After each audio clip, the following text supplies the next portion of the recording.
Asia is a melting pot of cultures and cuisines. Amazing flavours and exotic ingredients go hand in hand with each country's culture, history and traditions. With centuries of political and social change, the cuisine of Korea is no exception.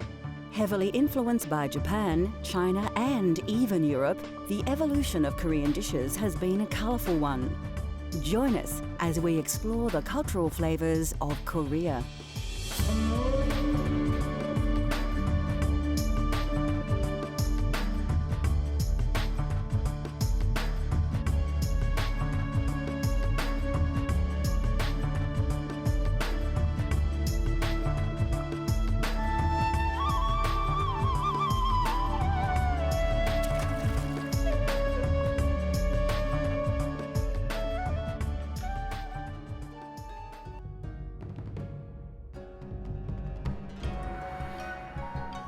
Korea is a land steeped in history, but also rich with modern culture.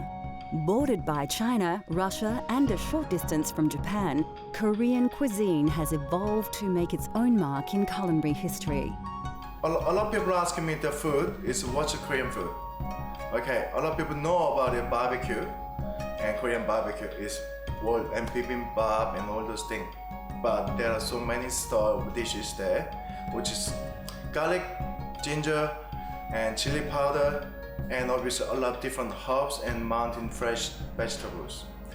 I can't explain everything right now, everything all up, but the basic thing is we're using mainly ginger, garlic, soy sauce, and chili powder, sesame oil. That's the main thing we're using every single meal.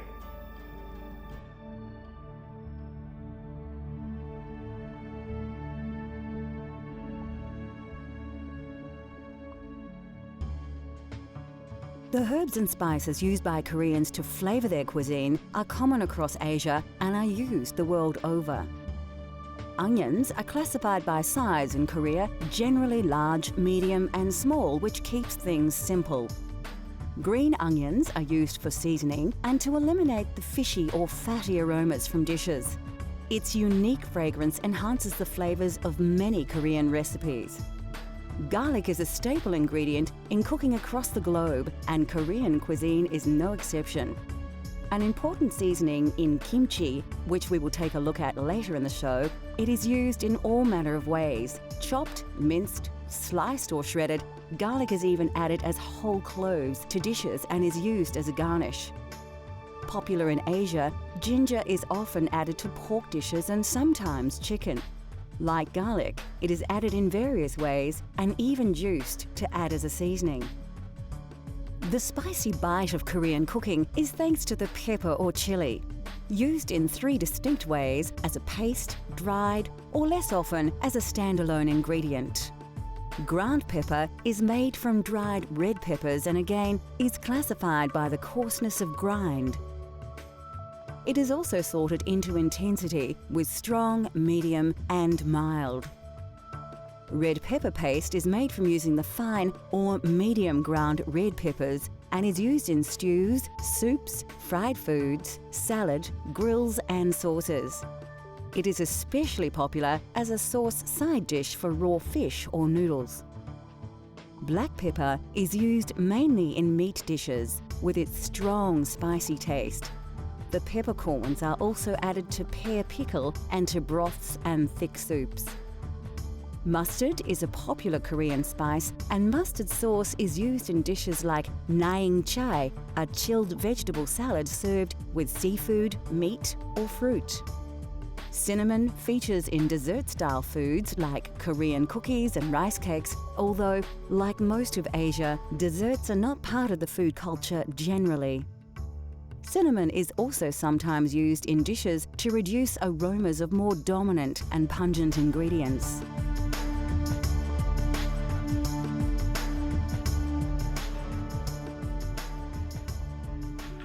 A Korean pancake is easy to make and always very popular.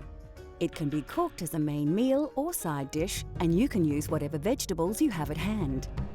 It is a very traditional dish, and many Koreans have very fond childhood memories of eating Korean pancakes. my mom's restaurant was still making a soup, which is like a black pudding soup in Korea. But next door is a drinking shop with a pancake and little things. And that pancake lady always call my name in the episode. And she put some pork in there, and then with oil and all the chives in there. That smells always remind me her the taste of the food.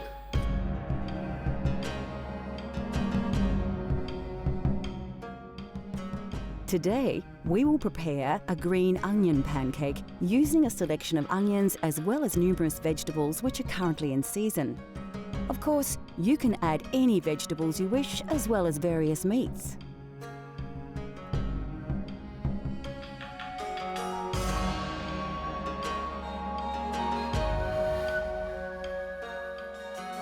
You will also need a few ingredients in order to make the dough.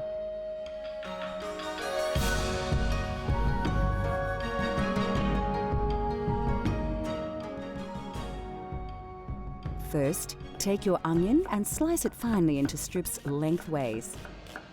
Next, cut a zucchini in half and cut this also into fine slivers. Do the same with a peeled carrot. Put all your julienne vegetables to one side to use later. Take one spring onion and chop it finely up to its green leafy end. Grab some chives and cut these into lengths of about 3 centimetres. Now we can begin to prepare our dough. Put the vegetables to one side and grab a large mixing bowl. First, add around 95 grams of wheat flour and around 30 grams or 1 tablespoon of glutinous rice powder. Pour some of the water from 1 cup, add a dash of salt, and then mix the ingredients together with a fork. Take an egg and separate its yolk from the white. Add the yolk to the mixture and mix the ingredients together with your fork. Keep the white in a cup for later. Now is the time to add your vegetables. Grab your sliced onion, zucchini and carrot and place them in the mixing bowl with the dough mixture. Then add the green onion and chives and mix everything together well so that the mixture covers all the vegetables evenly. Place the egg white into a mixing bowl along with the whites from 2 more eggs and whisk well. You may like to use an electric whisk if you have one. Continue whisking until your whites are light and fluffy. Now we need to add the egg whites. Using a spatula, scoop the egg whites into the pancake mixture and slowly combine the two. Do this slowly to ensure that the pancake remains light once cooked. Add some oil to a pan and warm to a medium heat. Place a good portion of the pancake mix into the pan. The pancake should fill the pan to a depth of about 2 or 3 centimetres, which is quite thick. Cover the pan with a lid and allow the pancake to simmer until its underside is a golden brown. The pancake is now ready to flip. Use the spatula to make sure that the pancake keeps its round shape. Then cover and allow the other side also to cook to a golden brown colour. When your pancake is ready, cut into triangular slices. Serve on a plate with soy sauce topped with sesame seeds and garnish with chili and herbs. Coming up on Cultural Flavours, the side dish of a nation, and we learn to cook a classic Korean favourite.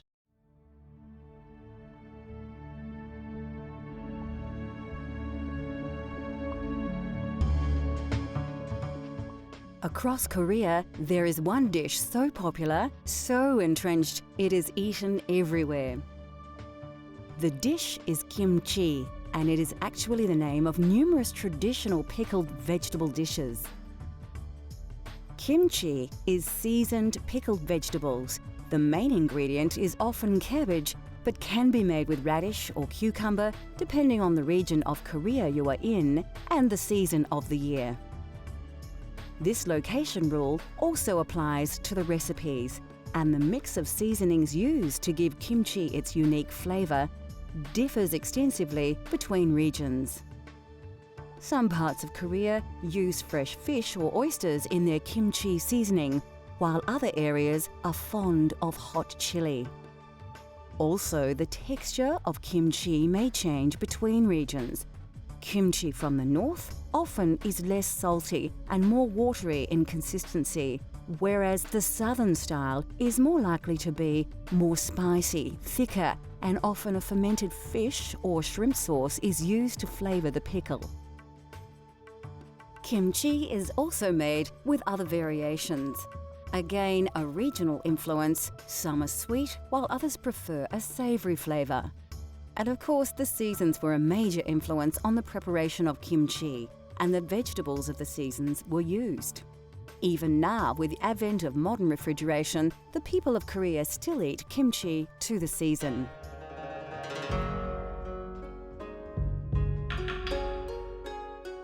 Bulgogi is a popular Korean dish, traditionally made with marinated beef, but chicken and other meats are also popular choices. Meal. And also Korean people is really conscious of the healthy, which is which plant is good for your eye, which plant is good for your nose, and which plant is full of blood. So all different side of the food we actually making and then pickle it. And mainly we making, sometimes the vegetable bleached, sometimes pickle, sometimes leave in some way to make it really soggy. And last time I showed this one, eggplant, salt and sugar, make it soggy to make it squeeze and stir fry. That's the way normally we're using to make it cook. And basic ingredient is garlic and sesame oil and a little bit pepper and sugar. Is normally we're using for all vegetables. Really simple that way to cook it for all the vegetables.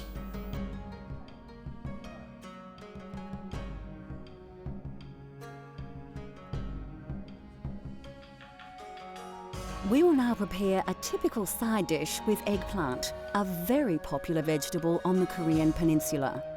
For this recipe, you will need just a few very simple ingredients, and this versatile dish can be served with most meals.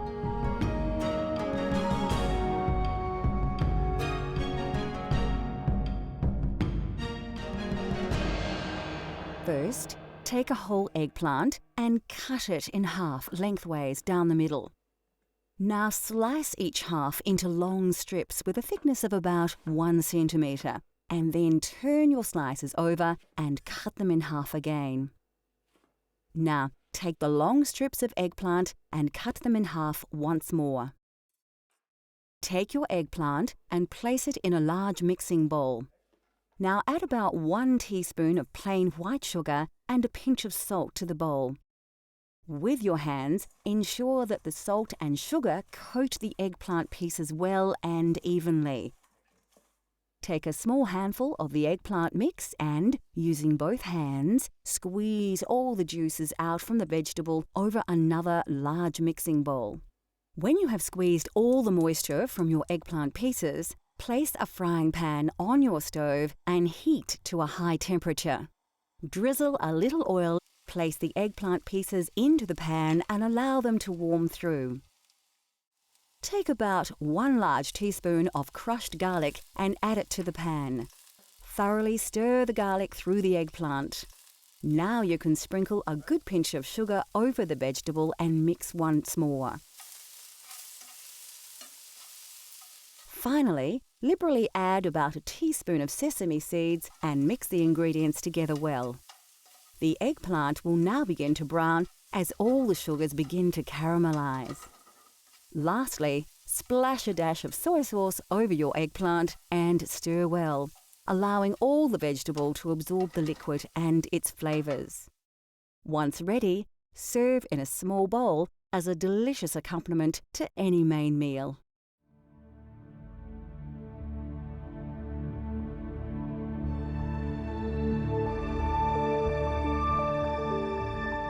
The food of Korea is a combination of tradition and influence. With China and Japan so close, and European traders travelling through over time, Korean cuisine has evolved to make its own mark in culinary history. The use of pickled vegetables has more in common to parts of Europe than its direct neighbours, and reinforces the idea that no matter where you are, food is a universal language. Cultural Flavours continues to explore the world through the diversity of food. From France to Afghanistan, Italy to India, let Cultural Flavours take you on a gastronomic journey so you can experience the taste of the globe at home.